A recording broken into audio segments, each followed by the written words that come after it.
Hey everybody, super important topic today. It's going to be about post-workout stretching. So especially after a jiu-jitsu class, the body's going to be really tight. And we're going to go over the most common parts of the body that are tight. The hips, the core, chest, and forearms. So of course, it is extremely important to stretch after jiu-jitsu.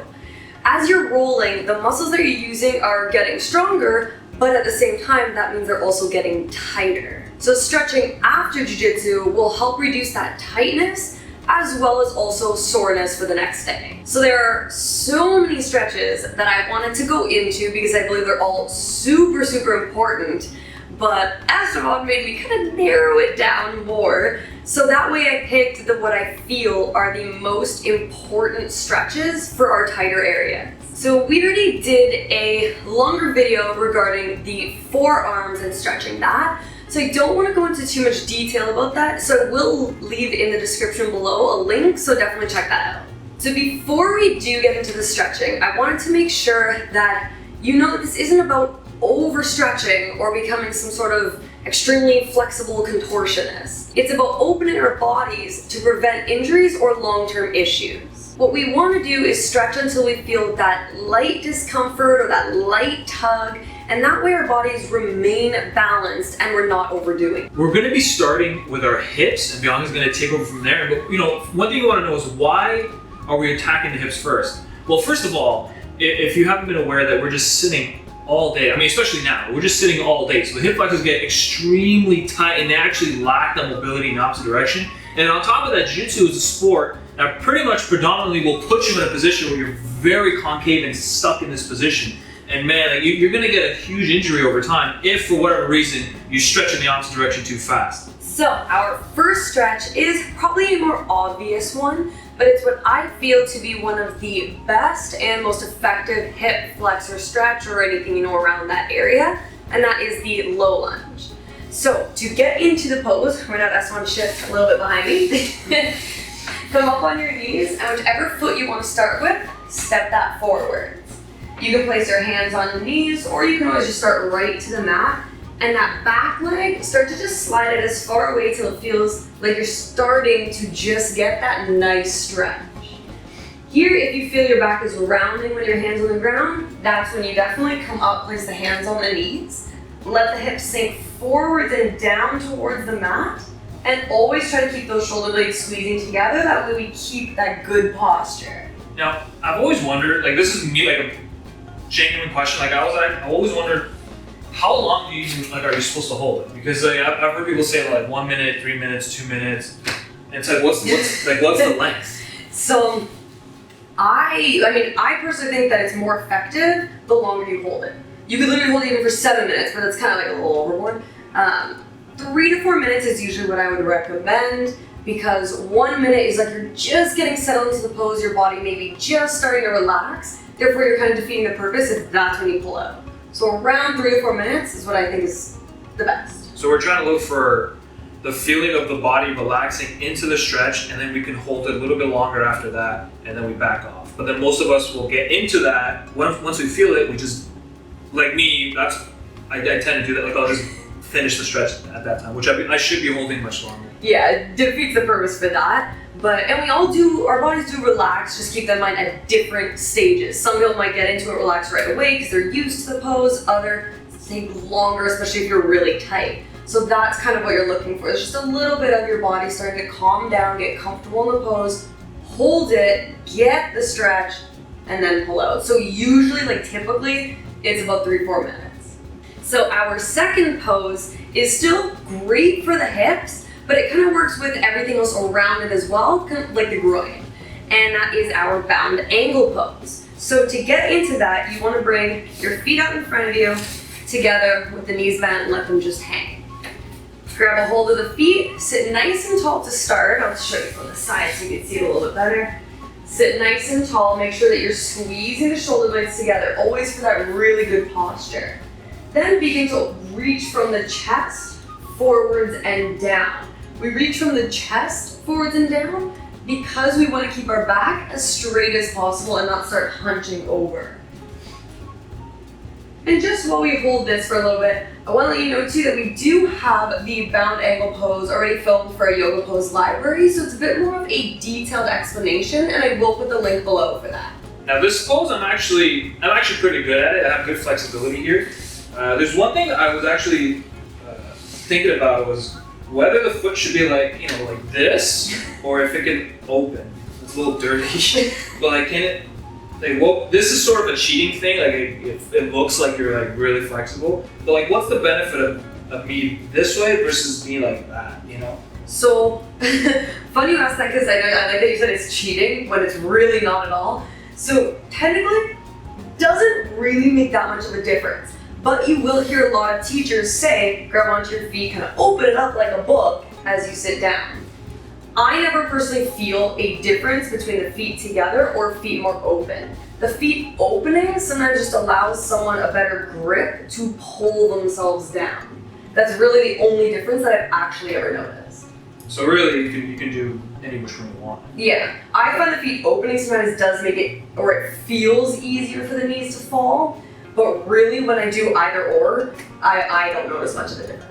Okay, so we're moving on now to the next part of the body. So we covered the hip flexor. Now we're gonna go into the core, which I actually love, one of the pillars of our posture, but I don't stretch it long enough, and I do get a lot of tightness in there, and you actually have a hard time breathing, to be honest with you. So one of the more popular yoga poses that I absolutely love for stretching that entire front of the body, especially within the core and the stomach, is upward facing dog. So we're gonna get into that by just coming up onto your knees and hands to start. And then just slowly walk the feet out behind you, kind of like plank pose. Let the hips start to sink, and then flip over on the tops of your feet. Yeah, okay, you can see that. Make sure here, two things. We wanna squeeze the shoulder blades together. That way we're not sinking them up into our ears, creating that tension in the neck, but also squeeze the glutes. Very important to squeeze that because that helps protect and activate our low back in this pose. You can always look forwards a little bit up to the ceiling, but let those hips sink. If you're used to the pose, press down on the tops of the feet and even lift the hips a little bit off the mat so you get a bit of a deeper front stretch. One thing I always find with this, that last thing you did, there's no way I'd be able to do this. It's impossible. For now anyways. One thing I find is like, it like pinches my lower back. Like I find like when I'm arching, sometimes I get like this compression and I just can't like, I don't know how to alleviate it. To be honest with you, I felt less of it right now just from squeezing my butt really hard. But still, like I still get a little bit of a pinch there. Yeah, see, I love that question. I get that all the time. Because yeah, compressing our low back isn't obviously like the thing we want to do.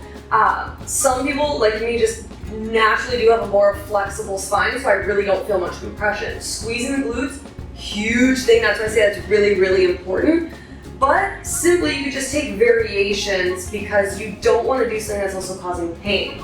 Simple variations is literally when you're in upward facing dog, you can walk the arms a little bit further out in front of you. Things that way your stomach's coming a little bit closer to the mat and you're not like really trying to just open up the front of the body, making it really uncomfortable. The other one, if this is still not enough, bring yourself down to your elbows. And that way your stomach is kind of against the mat, but you really in this one want to puff that chest forwards, always still squeezing the glutes. And that way you're not overly compressing the low back. How does that feel? Yeah, so this one and the last one. I think the last one, for me, like just before this one, was the right amount of challenge where I was getting a good stretch. And the last one was like really like a comfortable extension. I'd say if you get like a pinch, the one I did just before the last one was really, really good actually. Yeah, I didn't feel it at all. Yeah, you always want to avoid any pain and make sure that you are feeling like that gentle discomfort like I mentioned before, but no pain. So making sure after every back bend that we do, so going from upward facing dog, we want to do a counter pose to kind of help again with that compression in the low back. So from here, literally just lift your hips up, open the knees, I'll move forwards a little bit, and sink that butt down, reach the arms forwards for our child's pose. This one, again, we're not folding forwards, we're just letting the spine sort of neutralize and get that balance back, alleviating that pressure in the low back. You know something, with this child's pose, for the longest while, I thought of it just like I go in it and I feel like it's not really doing anything. Until like at some point I realized I was doing it like completely wrong and I wasn't actively trying to reach everything forward, like my arm and my head. And then once actually that clicked for me, I found that once I get there, I truly like, I feel my spine. If it's like this, I feel it almost like kind of breathe a little bit. And it's actually probably one of my favorite positions now, right? But for a while I was doing it wrong. And yeah, I just kind of wanted to say that. I think about that though, I will mention, because you did say about really trying to like reach forwards. And yes, we want to do that, but make sure that when you're reaching forwards, your shoulders aren't coming up to the ears, because again, that just creates tension in the neck. So we still want the shoulders to sink down the back, reach at the same time. It takes a little practice sometimes to get used to that feeling, but it's that head, the crown of the head, you want to feel lengthening forwards. And that's when, like you said, you start to feel the spine kind of like open up a little bit. Yeah, I do actually stretch my arm. So now getting into the third and final part of the body, the chest, right? So this one is a really, I mean, you have to deal with it, because me personally, I've had a lot of issue with like rounding of my shoulders, just because the sport's so like monkey-like in your posture after a while if you don't take care of it. So for me, I get very concave. So we're gonna get into like really opening that up. Even if you do jiu-jitsu or not, it's just such an amazing feeling to open up your chest. To mention not down dog, upward facing dog that we just did is really good, of course, for the whole front of the body, but it's not as strong or as focused on the chest. So for these ones, we want to start in just that comfortable cross leg position. And I'm just going to turn to my side so you can see the bend. So I'm going to put my arms behind me and my hands down with the fingers pointing towards my butt. That way the elbows can bend comfortably. So you want to begin here to squeeze the shoulders together, puff that chest, and then either let the head fall back or tuck it to the chest. Here when I say push the chest up, you want to feel the chest opening up. That way again, you're not trying to create like compression in the low back. Literally just feel that chest really reach it up to the ceiling as you squeeze the shoulder blades together. One that's a little bit more of what I call like an advanced version. So to get a bit of a deeper stretch in that chest, you want to come up on the knees. One at a time, bring the hands down towards your heels. Same thing here, you want to squeeze the shoulder blades together, reach up with the chest. But like any back bend, really squeeze the glutes as well, creating just less tension in the low back. So that would be a little bit more of like an advanced version, and then slowly lower yourself back down. Okay, so I'm not even gonna do that. There's no way. Like I'm gonna attempt it in case some people are like, oh, you're not even trying. Like I'm gonna try it. I get to here, but I can't turn my body. It's just way too stiff. So I'm thinking like, do I have to? Like, do I have to do that one? You know? So you don't have to. There's no like, oh, you have to get to this point. It's more of if you don't feel that compression in your back, if you don't have that pain, you can continue to work your way to deeper poses. If you're feeling that pain, there's no need to push through it. We don't want the pain. Another way too, if you're kind of, say, working your way there and your pain is kind of like easing up in the low back, you're not compressing too much, you can always, instead of coming all the way down on the heels, if you have any sort of blocks, rollers, foam, anything, you can put them beside you and rest your hands on that. And that way you're not completely feeling like you're crushing your low back in any way as you progress to that more like advanced pose. Yeah, because the first one, like this one, I find that after holding it, because we've done it before, and like when you come off of it, it feels so good. Like the feeling of actually expanding the chest, such an amazing feeling. And then when you kind of tie that in with like fascia release, it's unreal. So a thing to note too, there are a lot of other really good chest opening postures that are a bit easier on the back. And they work a lot more with like the upper chest, kind of the collarbone, pec area, even arms and shoulders. And I did do a video on that about correcting posture. So I will link that below with even the timestamp of those poses to go to, so you can definitely check that out.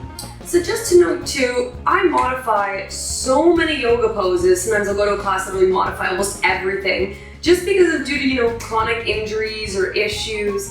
And so I really do understand that it is so important to not push through that pain, but to just modify accordingly. Thank you again, guys, for watching the entire video. Every time we do these these videos. We really hope that you can take something from it, even just a little bit. Even just a little bit. I hope it adds value into your life. Thank you very much. I'll see you guys in the next video.